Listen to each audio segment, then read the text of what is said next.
Ça c'est la troisième partie de la stratégie de Dieu pour faire durer l'islam et permettre un petit peu aux croyants d'être mis à l'épreuve et tout ça. Donc, je vous ai parlé de la mission d'Iblis et du choix d'Iblis, la mission de la famille, de la descendance de Abi Sufyan. Et maintenant, la troisième, je pense que vous l'avez un petit peu deviné, et bien ça, c'est certaines tribus d'Israël. Certaines tribus d'Israël. Il y a trois. Il y a trois tribus d'Israël, donc trois tribus et leurs descendance. Alors les trois tribus d'Israël, vous savez, juste avant l'arrivée du prophète, trois tribus d'Israël qui sont Bani Qaqa, Bani Quraïda ou Bani Nadir. Ils sont partis de Shem jusqu'à l'Arabie Saoudite. Ils se sont installés à Médine, qui s'appelait Yatsrib à l'époque. Ils se sont installés. Ils n'arrêtaient pas de faire la propagande de l'arrivée du dernier messager. Du dernier messager, ils étaient trop fiers d'attendre le dernier messager. Tous les messagers étaient des Israélites. Et donc, eux, et personne ne les croyait, mais eux, ils étaient trop fiers.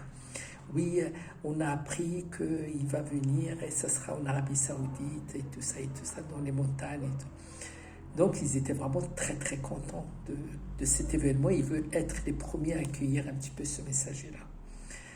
Et ben voilà, le problème, c'est que لما جاءهم ما عرفوا لما جاءهم ما عرفوا لأن كانوا يستفتحون به يستفتحون c'est-à-dire qu'ils faisaient la propagande auprès des Arabes et tout ça pour dire oui, il y a un messager qui va venir et tout ça, mais ils n'ont pas pensé une seconde que ce messager va être un Arabe et non pas un Israélite. Et ça, c'est le grand électrochoc. Le grand électrochoc comme celui d'Iblis, comme celui de Abi Sufyan et sa descendance. Et là, on va voir que ces trois tribus-là, Bani Qaqa, Bani Quraïda et Bani Nadir, لما جاءهم ما عرفوا كفروا به. ستين ما كاين لا هادي لا هادي. Il n'y a pas de négociation, il n'y a rien. Comment Dieu a pu nous humilier en choisissant le dernier des messagers, un arabe et non pas d'islamiste, et non pas israélite. C'est pas possible. Comment on peut accepter ça? Et bien là, je vous ai dit, plus la surprise est grande, plus le choc est grand, et plus l'empreinte génétique va être imprégnée, et plus les descendants vont prendre ça. Et on a vu un petit peu ce qu'a fait ces trois tribus.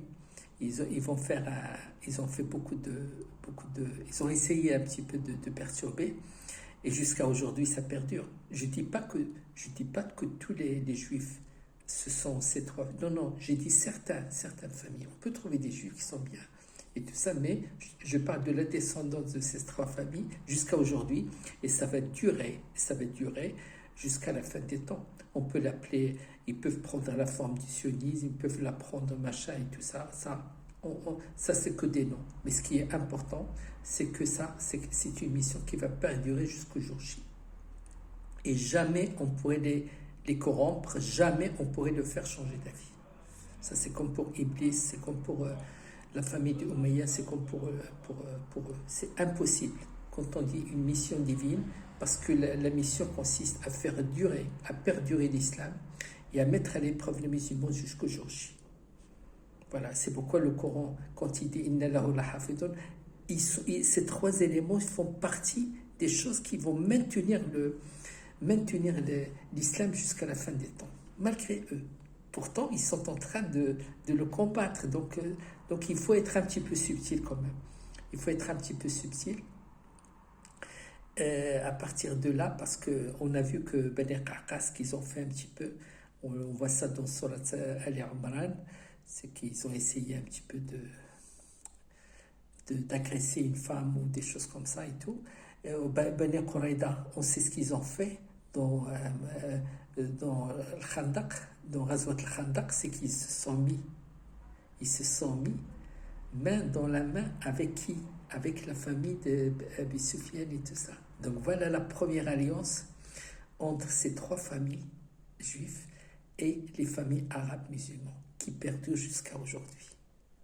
Il y a vraiment un truc souterrain qui perdure jusqu'aujourd'hui. Et personne, leurs intérêts communs, leurs intérêts communs.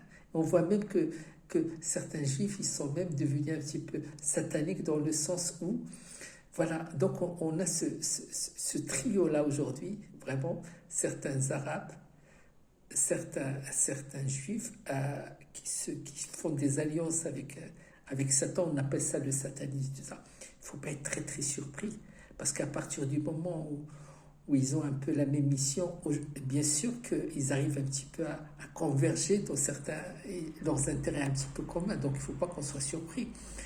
Le croyant, il faut qu'il soit concentré sur sa croyance, il ne faut pas qu'il soit un petit peu perturbé par rapport à ça, parce qu'un croyant n'a jamais peur, ça c'est très important. Eux, inconsciemment, ils sont en train de remplir cette mission, et c'est eux qui vont faire perdurer et tout ça et tout, donc il ne faut pas qu'on soit perturbé. Un bon croyant ne peut pas être perturbé, bien sûr. Et tous ceux qui abandonnent la croyance parce que la pression est énorme, parce que c'est à la fois la pression d'Iblis, la pression des Arabes et la pression de certains Juifs et tout. Donc il y a une triple pression, et on le vit dans le quotidien. Moi je suis marocain, j'ai grandi au Maroc et tout ça et tout. J'ai vu qu'à partir du moment où j'étais à l'université, je suis venu en France et tout ça, donc il y a bien des choses, certains pratiques qui continuent et qui continueront. Donc je ne serais pas très très surpris de voir aujourd'hui mon neveu qui a suivi un petit peu le même parcours que moi, alors que normalement, des gens qui ont fait des études un petit peu, qui sont bons et tout ça, il faut qu'ils restent un petit peu normalement pour développer tout ça. Mais ce n'est pas le but, justement. Certains prennent le pouvoir pour empêcher le développement. C'est ça qui est extraordinaire. Mais on n'a pas, on ne peut pas. L'intijidé, les sunnatillah, ça fait partie de sunnatillah. Tu peux rien modifier. Donc quand tu vois aujourd'hui ce que fait Israël pour le Hamas et tout ça et tout, il ne faut pas être surpris. Il ne faut pas être surpris. Pas du tout. Ça fait partie de la suite de ce qu'on a vécu avec les Juifs de Khaybar. On les appelle les Juifs de Khaybar parce qu'ils ont été expulsés de Médine pour aller à Khaybar, qui est à 170 km du nord de Médine. Et donc, il ne faut pas qu'on soit surpris. Ils sont dans la même lignée. Même les sionistes eux-mêmes ne comprendront pas leurs actes. Ils ne peuvent pas comprendre. Ils sont dans une mission. Et il y a toujours ce slogan-là, cette propagande anti-islam, anti-machin et tout ça. Mais en même temps, ça fait partie du jeu. Et c'est ça qui fait perdurer, parce que ça permet à certains d'attirer leur attention. Certains lui disent, mais attendez, il y a quand même un peu d'excès, on va essayer de voir. Parce que ça relève de la paranoïa, en fait. C'est quand même extraordinaire. C'est quand même extraordinaire vraiment de consacrer sa vie à combattre l'islam. Vous vous rendez compte, depuis que vous êtes petit, vous êtes là pour combattre l'islam. Mais inconsciemment, vous êtes dans cette mission et vous allez mourir vous allez la transmettre après. Donc c'est exactement ce qui s'est passé de Abu Sufyan jusqu'à aujourd'hui. Donc on l'a vu, l'exemple du printemps arabe. Le printemps arabe, c'est pas seulement de l'extérieur, c'est une sorte de coup d'État de l'intérieur. Donc ça, il faut le savoir. Donc à partir de là, quand on parle de traîtres, entre guillemets, moi je ne peux pas considérer ces Arabes-là comme des traîtres, pas du tout, pas du tout. Ça fait partie des épreuves que le croyant